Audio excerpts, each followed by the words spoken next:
เขื่อนแตกอยู่ลาวบ้านเฮาน้องพี่ อันนี้เป็นสภาพสโมสรนี่นะสภาพสโมสรมุนมัดนี่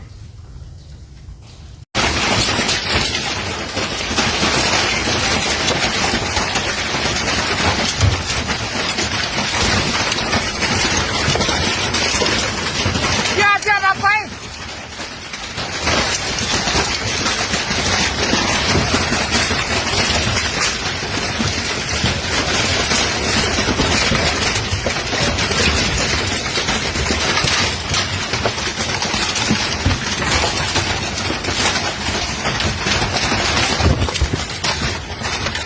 โอ้ตายแล้ว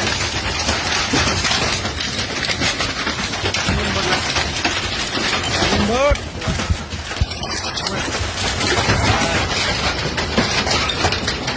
ตายแล้วเป็นไง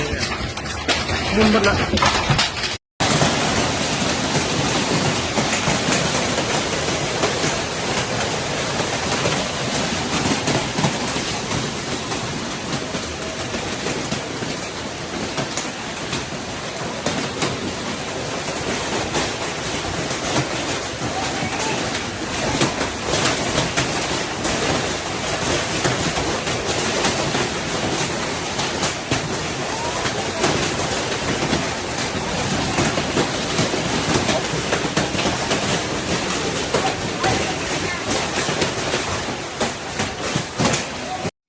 อันนี้เหมือนเงินอีแม่เนาะหมดเลยพี่น้อง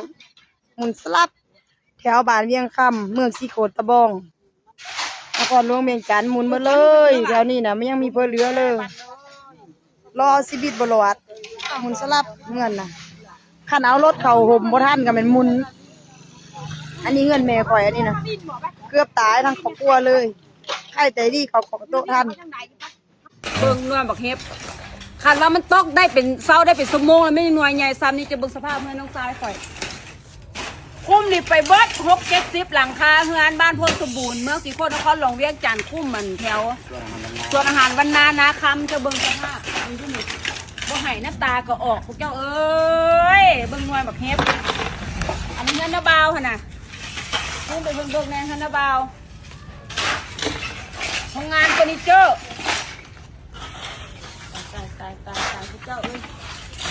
เอามันไม่ใหญ่เลย บ่มีอย่างเหลือเลยบ่มีอย่างเหลือเลย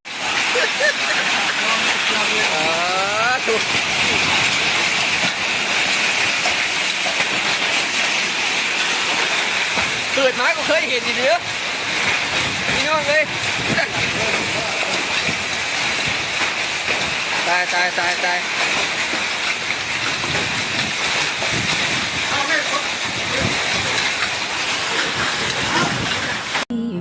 น้ำทะลักท่วมเต็มพื้นที่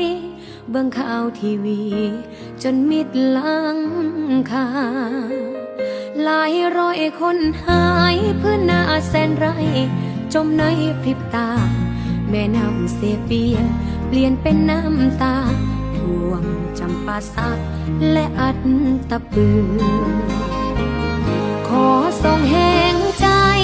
ให้พี่น้องชาวลาวเด้อจ้า